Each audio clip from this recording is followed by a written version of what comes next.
जय जवाहर। आपन देखा तो न्यूज प्लस 21 मैं हूं आपन के संग ललिता चक्रधारी। चलो एक नजर डालथन संझा के खबर में। कर्मचारी ले मिले पहुंचिस डॉक्टर रमन। पूर्व सीएम हक कहीन 24 दिन ले प्रदर्शन करत थे लाइनमैन।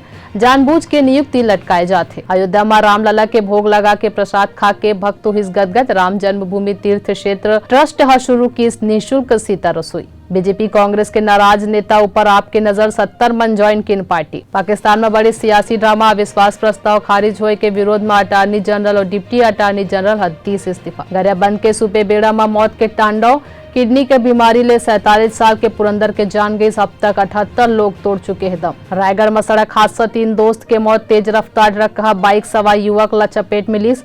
हादसा के बाद भाग निकलिस चालक। WHO हा कोवैक्सीन ला कोवैक्स प्रोग्राम ले हटाइस। भारत बायोटेक हा कहीन हमार वैक्सीन सुरक्षित और असरदार। सोनिया गांधी की अध्यक्षता में 5 अप्रैल के हुई कांग्रेस संसदीय दल के जनरल बॉडी के मीटिंग। ऑस्ट्रेलिया 7वां बार वर्ल्ड कप खिताब जीतीस। फाइनल में इंग्लैंड ले 71 रन ले हराइस। नासिक के पास पवन एक्सप्रेस के कुछ डिब्बा पटरी ले उतरी। 1 के मौत 2 लोग घायल। ऐसे जानकारी ले लगातार अपडेट रहे बर देखत रहो न्यूज प्लस 21 आप मन के हक के बाद।